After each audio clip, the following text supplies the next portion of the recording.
Greetings, friend, and welcome to another edition of Living Life on Purpose. I'm Pastor Jared, and what a delight it is to come into your home. Well, as you can see, we're pretty excited around here because Barack Obama has declared that he is the presumptive Democratic nominee for the President of the United States. What an awesome time it is to be an American. The Bible declares in Psalm 38 that princes will come out of Egypt, and Ethiopia shall soon stretch forth her hands to her God.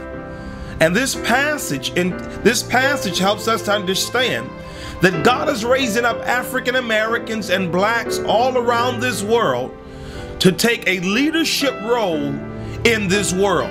And certainly we are praying for Barack Obama, and we wish that God will take him all the way to the top. Well, this past Sunday we connected our sermon to this awesome event of Barack Obama being poised as the Democratic nominee for the President of the United States. And we entitled this sermon, So You Want to Be President. We looked at the struggles that Barack had to go through to get to this juncture in his life. And we wanted to encourage people in the church, encourage people even in TV land, that when God promotes you and elevates you, get ready for that target. That's right. When you take on a title, get ready for the target to be placed upon your back.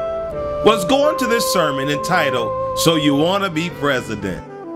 Zephaniah 3:8 says, Therefore wait for me, says the Lord, till the day I raise up for blunder. My determination is greater to the nations, to my assembly of kingdoms, to pour on them my indignation. All my fierce anger on the earth shall be devoured with fire, my jealousy. For then I will restore peoples a pure language, that they all may call on the name of the Lord to serve him with one accord. From beyond the rivers of Ethiopia, Cush. When you see Ethiopia, it is speaking of black people. God is saying, from beyond the rivers of Ethiopia, I'm raising up worshipers. The daughter of my dispersed ones shall bring me an offering. In other words, God has saying we have been dispersed. He's originally talking through Zephaniah, the prophet, to the nation of Israel. And he's letting them know that they had been a dispersed people. They had been a diasporic people because of their rebellion. They were sent out. They were captive. They were captured out of Israel and taken into foreign lands. But God was saying now that he's raising them back up after 70 years, that he was raising them up.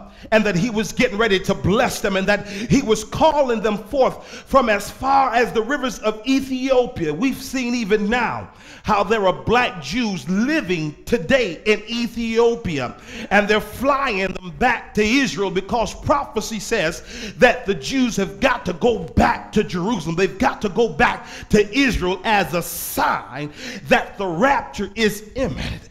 God says, I'm going to call them from Russia. I'm going to call them from Czechoslovakia. I'm going to call them from Africa. And when I call them back to their homeland, a place they've never been in before, a land of prosperity, a land flowing with milk and honey, that they're going to live better than when I sent them out.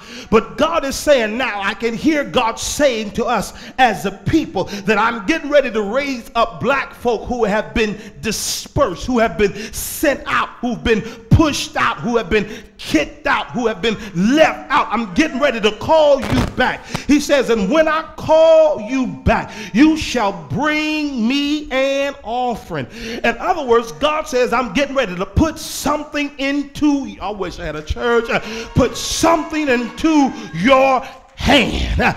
Because we have been unemployed, God said, don't worry about what the statistic says. I'm getting ready to put something into your hand.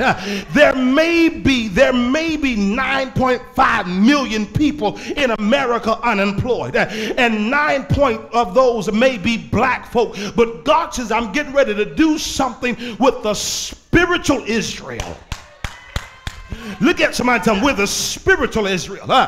Yes, we are the chosen people. We are the peculiar. I wish I had a church here. We're a holy nation. God says they may get laid off, but not you. God says they may lose their house, but not you. They may lose their car, but not you.